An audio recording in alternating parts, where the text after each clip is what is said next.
Asambleísta Virgilio Hernández.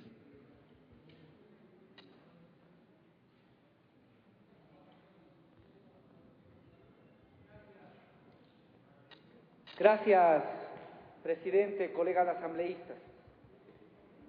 El fallecido comandante del ejército, Carlomagno Andrade, decía a propósito del Día del Ejército Ecuatoriano, el 27 de febrero de 1991, que el soldado ecuatoriano ha decidido no darle paz a su espíritu ni descanso a su músculo hasta que el Ecuador reivindique los derechos territoriales que por historia le corresponden.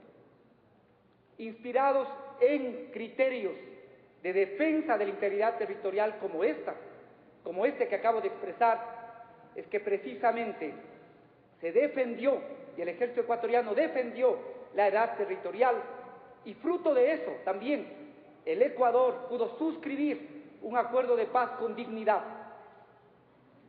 Estos testimonios valen más que gritos destemplados de aquellos que por circunstancia y conveniencia política quieren ponerse de los máximos baluartes de la defensa y de la soberanía nacional. Este mismo ejército, ahora representando al Comando Conjunto, nos presentó cuál es la posición oficial. Se les va a poder endilgar el cuento y los gritos de la traición a la patria, después de los argumentos que se han establecido jurídicamente durante este día. Le va a creer el pueblo ecuatoriano, a quienes se llenan con gritos de traición frente a la conveniencia nacional de la aprobación de un tratado que lo único que hará es garantizar la soberanía y además permitir la extensión de nuestra plataforma marítima, como aquí se ha señalado. Veamos algunos elementos que creo que es importante que podamos reflexionar, porque de lo contrario, y esto hay que tener cuidado, a veces estas posiciones que pretenden ser las más radicales coinciden con las posiciones de extrema derecha y con los mercaderes de la guerra que pretenden mantener una situación indefinida. Cuidado, que a costa de estos, o que con estos gritos de los aparentemente radicales, lo que esconden efectivamente es posiciones de los mercaderes de la guerra que ven en la indefinición el negocio que provoca muerte en los pueblos. Mire, veamos algunos temas. Se ha dicho, por ejemplo, que el Ecuador, con la suscripción de la CONVEMAR, está traicionando lo estipulado en la Declaración de Zona Marítima o Declaración de Santiago de 1952. Veamos lo que dijeron los representantes de Colombia, Ecuador, Perú y Chile el 28 de abril de 1982, cuando se aprobó precisamente la declaración de la CONVEMAR. La declaración conjunta decía de estos países: las declaraciones de Colombia, las delegaciones de Colombia, Chile, Ecuador y Perú se complacen en destacar que el reconocimiento universal de los derechos de soberanía y jurisdicción del Estado costero dentro del límite de 200 millas, consagrado por el proyecto de convención, constituye un logro fundamental de los países que integran la Comisión Permanente del Pacífico Sur, en concordancia con los objetivos básicos previstos en la Declaración de Santiago de 1952. ¿Dónde está renunciar a la Declaración de Santiago? Esto es un triunfo de los países del Pacífico Sur, que hizo prevalecer sus derechos para que esto se constituya en una constitución de los mares del mundo. Así dicen los representantes de nuestras delegaciones. Continúan. Dichos objetivos han sido recogidos y desarrollados. Dichos objetivos han sido recogidos y desarrollados por la Convención del Mar, que incorpora al derecho internacional principios de instituciones esenciales para un más adecuado y justo aprovechamiento de los recursos contenidos en sus mares ribereños, en beneficio del desarrollo integral de sus pueblos inspirados en el deber y derecho de proteger y de conservar y asegurar para ellos esas riquezas naturales. Esto es lo que dijeron los representantes de las delegaciones de Colombia, Ecuador, Chile y Perú. Por lo tanto, antes que señalar que hay una contradicción, lo que hizo el Ecuador como parte de esta importante posición es consolidar para que este derecho sea luego asumido como un derecho de los países en la Constitución que se llama de los océanos, de los mares del mundo. Pero además, esta posición también carece de sustento histórico-político, en no entender que en el marco de las relaciones internacionales también se juegan posiciones de fuerza y de poder. Y en ese marco, en esta convención, por supuesto que se presentan posiciones distintas. Y lejos de que represente precisamente la posición de los países poderosos, fue la decisión de los países del tercer mundo, de los países no alineados, los que permitió declaraciones como estas. ¿Cuáles eran? Y esto es importante señalar, ¿cuáles eran las posiciones de los países poderosos que hicieron fracasar la primera convención del 58, la del 60, y que desde luego de 12 años de negociaciones, de 9 reuniones plenarias, permitieron la aprobación?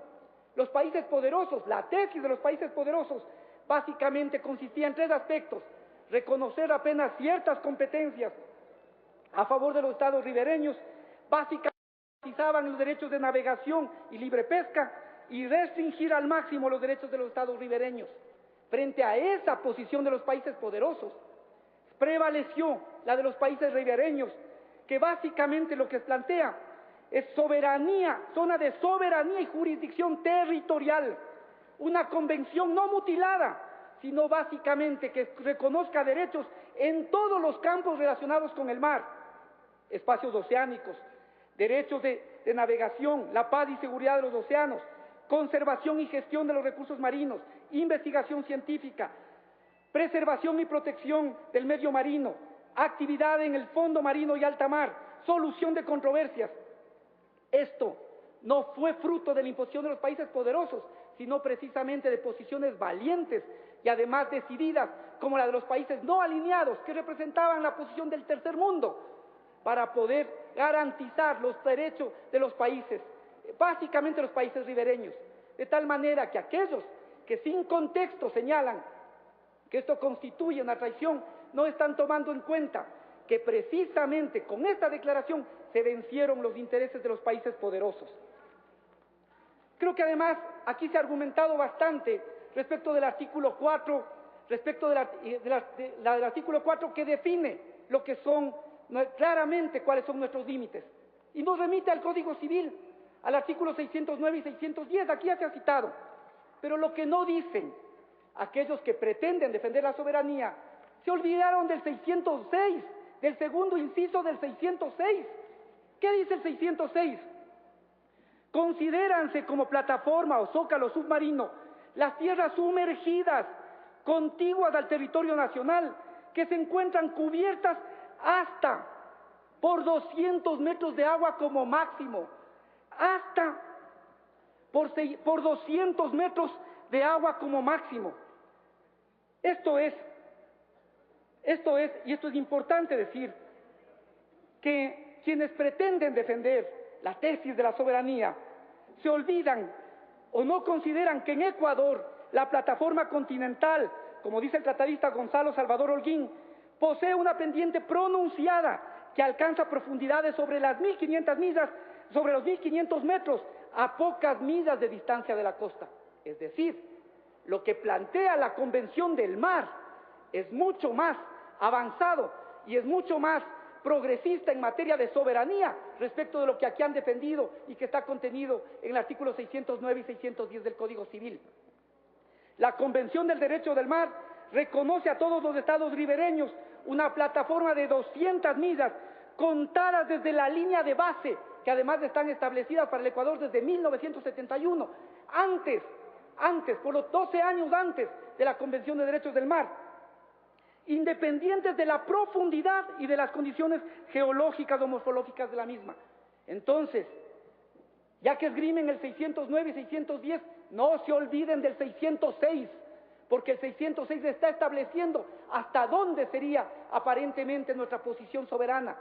Y en cambio, la CONVEMAR establece con claridad que las 200 millas son independientes de la profundidad y de las condiciones geológicas o morfológicas de la misma. Creo que un elemento adicional con el que quiero concluir es lo que dice el artículo 310, que un Estado al firmar o ratificar la convención, adherirse, hará declaraciones o manifestaciones. Y esto no es que ahora el Ecuador se va a inventar. Así lo hizo Brasil respecto de las áreas adyacentes, así lo hizo Uruguay respecto de las zonas económicas exclusivas, así lo hizo Argentina sobre la navegación de buques con sus sustancias altamente radioactivas, así lo hizo Chile sobre la jurisdicción, sobre su jurisdicción y soberanía sobre zonas económicas exclusivas. De igual forma China en 1996, la República Árabe de Egipto y Panamá. Es decir, esto que está haciendo la Comisión precisamente está dando cumplimiento a lo que dice el artículo 310 de la Convención del Mar. Voy a concluir con lo que aquí no se ha discutido, que es precisamente el pronunciamiento de la Comisión. ¿Cuáles son estas declaraciones o manifestaciones que la Comisión resalta? Me parece central insistir en algunas de ellas. En la primera, ratifica la vigencia de la Declaración de Zona Marítima de Santiago de 1952. ¿Dónde está la contradicción? La segunda y la tercera, ratifica la soberanía y jurisdicción sobre las 200 millas. La cuarta, soberanía exclusiva para los fines de exploración y explotación de los recursos naturales. La quinta, adelanta que el Ecuador aplicará el artículo 76, sí está en el artículo 76, que podemos extender nuestra plataforma a 350 millas. Revisen el artículo 76 de la Convención. El sexto, relacionado con las líneas de base establecidas por el Ecuador el 28 de junio de 1971, que es a lo que se refería el colega también asambleísta de Galápagos. La 11ª, responsabilidad de tránsito de buques por daños ambientales. La 13ª, resolución de controversias no se someterá a jurisdicción internacional. Y la 18ª, ratifica la declaración de la Constitución de Zona de Paz.